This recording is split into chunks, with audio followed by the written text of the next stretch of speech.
어머니가 그러하면 딸도 그러하다 하리라. 우리 또 이와 비슷한 표현을 하죠. 결혼을 앞둔 사람들에게 그 배우자가 어떠함을 알려면, 만약에 그 여성이 어떠함을 알려면 그의 어머니를 봐라, 이렇게 이야기하죠. 그 남자가 어떠함을 알려면 그의 아버지를 봐라, 그렇게도 이야기하죠. 현재는 좋잖아요. 그러나 미래에 그 사람이 어떻게 될지 모르는 거죠. 지금은 좋으니까 결혼하려고 하는 거 아니에요? 연애할 때는 좋은 거죠. 연애할 때는 자기 자신을 100% 다 안 보여주는 게 있어요. 그렇잖아요. 결혼해서 진짜 자기 자신이 나올 때가 많죠. 그러니까 그 여인이, 그 여성이 어떠한 사람인가를, 미래에 어떤 사람으로 드러날 것인가를 보려면 그 어머니를 봐라. 그 남자는 아버지를 봐라. 우리도 이렇게 이야기하죠. 그런데 꼭 맞는 것은 아닌 것 같아요. 아버지가 이러한데 그 아들은 그렇지 않는 경우가 있고, 어머니가 이러한데 또 그 딸은 그렇지 않는 경우도 있죠. 그러나 한편으로 맞는 경우도 있죠. 참 엄마하고 꼭 닮았다고 그러고 아빠하고 꼭 닮았다고 할 때가 있죠. 왜 그러냐면 이 타고난 본성이 있기도 하지만 자녀들이 자라나면서 엄마 아빠를 보고 자라는 거 아니에요. 그래서 아빠를 보고 남편의 역할을 배우는 거죠. 엄마를 보고 어머니의 역할을, 아내의 역할을 이제 배우는 거죠. 그게 이제 각인이 되는 겁니다.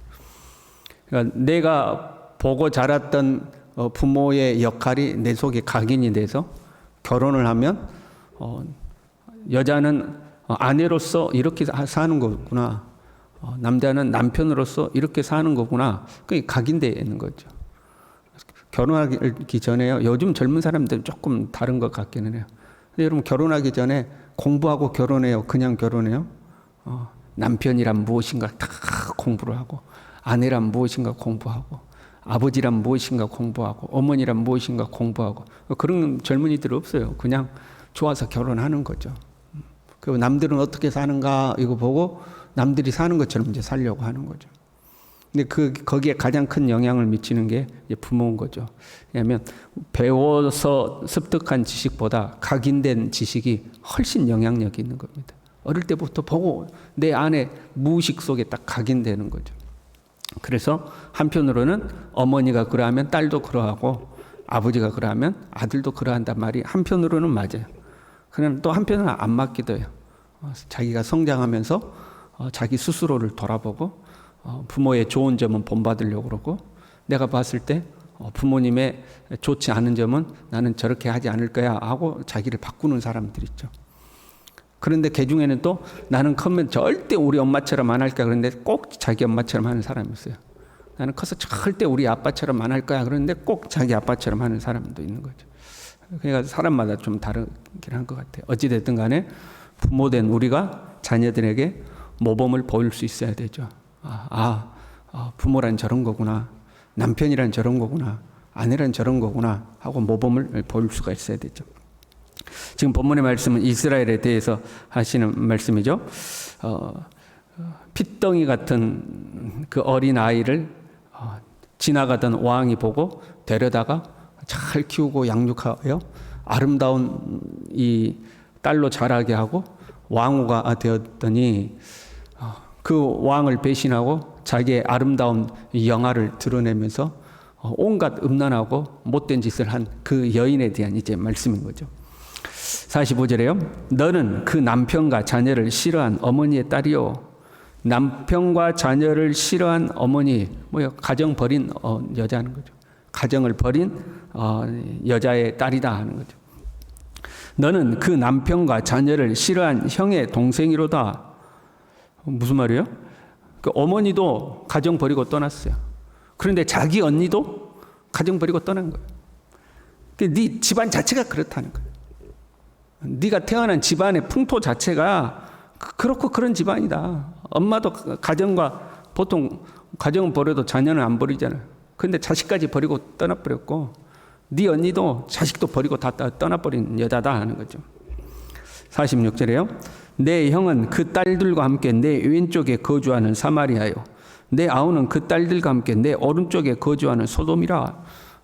지역을 나타내는 것도 있지만 네 집안이 아주 콩가루 집안이라는 거예요. 언니도 배다른 언니고 네 동생도 배다른 동생이다 이 말이에요. 집안 자체가 콩가루 집안이죠. 단순히 부모만 다른 것이 아니에요. 그들의 악함을 지적하는 거죠. 소돔의 악함과 사마리아의 악함을 지적하는 거죠. 그러니까 뭐 이런 느낌이요. 네 형은 도둑놈이고 네 동생은 강간범이다. 이제 이런 느낌이에요. 네 집안 자체가 그렇고 그런 집안인데 배다른 너의 형제들 중에 형은 도둑놈이고 네 동생은 강간범이고 네 집안이 그렇다. 이제 이런 이야기죠. 그런데 47절에요. 네가 그들의 행위로만 행하지 아니하며 그 가증한 대로만 행하지 아니하고 그것을 적게 여겨서 내 모든 행위가 그보다 더욱 부패하였도다. 네 언니보다 네 동생보다 네가 훨씬 나쁘다는 거예요. 소돔도 너처럼은 하지 않았다. 사마리아도 너처럼은 하지 않았다. 그들은 단지 좀 부자 됐다고 거들먹거리고 교만하고 사람 무시하고 그런 정도였다 이 말이에요. 그런데 너는 그들에 비하면 너는 완전히 약하다는 거죠. 아주 소돔이 너의 반도 안 된다고 그러면 얼마나 악한 거예요. 우리가 어제 말씀 보고 중간 말씀을 건너뛰었거든요. 23절부터 43절까지 보면 이 여인이 얼마나 음란하고 부패하고 타락했는가를 기록하고 있어요. 새벽에 우리가 읽기에 좀 민망한 내용들이 뭐 음행한 여자가 창녀가 돈을 받고 몸을 팔잖아요. 근데 이 여인은 돈을 주고 몸을 팔아요. 아주 못된 짓을 하는 거죠. 그래서 소돔은 너의 반도 안 된다. 천하에 네 나쁘다. 이제 이런 거죠. 이스라엘이 하나님을 떠나 이방인의 길을 따라간 것을 지금 지적하는 말씀이죠. 이것을 영적으로 그 집안 사람, 그 집안 자식이 됐다는 거예요. 너는 이방인이나 다름없다는 거죠. 하나님은요, 이스라엘을 자기 백성 삼으셨어요. 영적으로 자기 신부를 삼으셨고 자기 자녀로 삼으신 거죠. 그러니까 이스라엘은 하나님의 자녀잖아요. 또 하나님의 신부잖아요. 혈통이 하나님의 자녀예요. 하나님의 백성이에요. 그런데 하나님을 떠나서 악행을 일삼는 이스라엘의 영적 혈통이 완전히 달라진 거죠.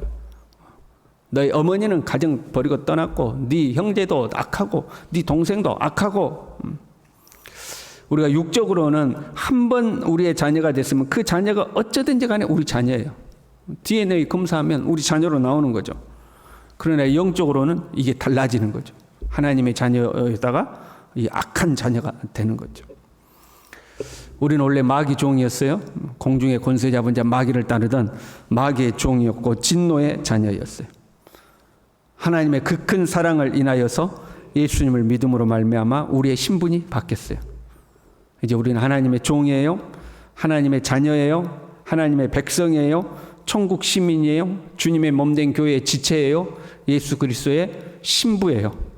그런 우리를 예수님은 또 친구라 부르셨어요. 우리의 신분이 완전히 바뀐 거예요. 그리고 우리를 선택하신 하나님의 선택은 점처럼 바뀌지 않죠. 로마서 11장 29절에요. 하나님의 은사와 부르심에는 후회하심이 없느니라. 하나님의 은사와 부르심에는 후회하심이 없대요. 우리 이런 말 들어본 적 있잖아요. 하나님이 한번 선택한 사람은 절대 포기하지 않는다. 그걸 이제 신학적으로 성도의 견인이라고 그러는 거거든요. 우리 견인차 있잖아요. 차 끌고 가는 것처럼. 하나님이 선택한 백성은 하나님 나라에 도달할 때까지 하나님이 견인해 간다는 거예요. 끌고 간다는 거예요. 절대 포기하지 않는다는 거죠. 너희 안에 착한 일을 시작하신 이가 그리스도 예수의 날까지 이루실 줄을 확신하노라 그러셨어요. 그러나 한편으로 보면요. 예수님이 다시 오시고 최후 심판이 이루어질 때에 그때 버림받은 사람들도 분명히 존재해요. 미련한 다섯 처녀요. 여러분 그 신랑 기다리고 있었어요. 똑같이 5명 신랑 기다렸는데 5명은 등불과 함께 기름을 준비했고 5명은 넉넉하게 기름을 준비하지 못한 거예요. 그러면 신랑이 와가지고 야, 너희들 그럴 줄 알았다. 좀 잘 좀 준비하지 그랬냐? 다음부터 그러지 마. 그런 게 아니잖아요. 문을 닫아놓고 못 들어오게 했어요. 내가 너희를 도무지 모른다. 그렇게 이야기하셨죠. 한 달란트 맡은 사람이요, 바깥 어두운 데로 쫓겨내셨어요. 거기서 슬피 울며 이를 갈리라 그러셨죠. 마태복음 25장에 보면 양과 염소를 가르죠. 오른편에는 양, 왼편에는 염소에 해당되는 사람들을 두셔요.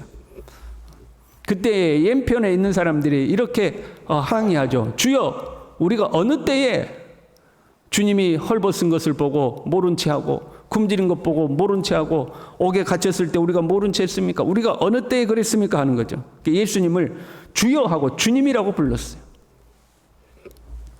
주님이라고 부른 거죠. 마태복음 7장 22절에 보면요, 그날에 많은 사람이 나더러 이르되 주여 주여 우리가 주의 이름으로 선지자 노릇하며 주의 이름으로 귀신을 쫓아내며 주의 이름으로 많은 권능을 행하지 아니하였나이까. 주님의 이름으로 많은 일도 했다는 거예요. 그러면 주님께서 심판 때에 그들을 보시고 그래 내가 다 알아. 너 내 이름으로 이것도 했지 저것도 했지. 그러나 너희들 이것 부족했다. 이런 것도 부족했다. 야 그때 너 이렇게 하지 왜 그렇게 안 했어. 이런 것들 너 참 부족했어. 그렇게 말씀하지 않고요. 내가 너희를 도무지 모르노라. 그래서 준엄한 심판이 내려진 거예요. 내가 너희를 도무지 모른다. 그렇게 말씀하신 거죠. 예수님을 믿음으로 우리는 하나님의 자녀가 된 거예요. 신분이 바뀌었죠. 진노의 자녀에서 하나님의 자녀로 신분이 바뀌었어요. 그 예수님을 믿음으로 된 거잖아요. 그 믿음 안에 거할 때에 그 신분이 유효한 거예요. 그 믿음에서 벗어나면 신분이 바뀐다 이 말이에요. 그리고 예수님을 믿는다는 것은 예수 그리스도의 말씀 안에 거하는 거죠. 예수님을 떠나면, 예수님의 말씀을 떠나면 우리의 영적 혈통이 달라져 버린 거예요. 네 어머니는 헷 사람이요, 네 아버지는 아모리 사람이며, 주님이 신부 삼으셨던, 왕후를 삼으셨던 그 여인에게 너는 아주 못된 집안 여자다, 천하의 못된 여자다 하고 말씀하시는 거예요. 제자들에게요, 제자들이 예수님에게요, 조용히 묻죠. 주여 구원받는 사람이 많겠나이까 하고 물어요.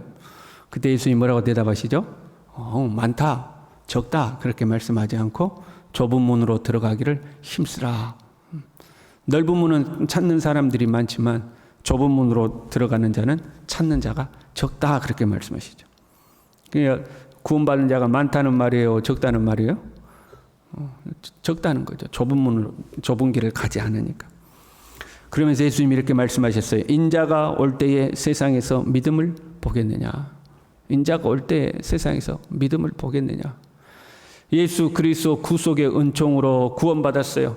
핏덩이 같은 그 어린 생명, 아무도 돌보지 않는 생명을 왕이 친히 지나가다 보고 불쌍히 여겨서 구원해 준 것처럼 우리는 진노의 자녀로 그대로 내버려두면 진노 속에 죽을 수밖에 없는 자들이었는데 왕이신 우리 하나님이 우리를 긍휼히 여기시고 예수 그리스도를 이 땅에 보내셔서 십자가에 죽게 하심으로 그의 피의 공로로 우리를 구원하시고 하나님의 자녀를 삼으신 거죠.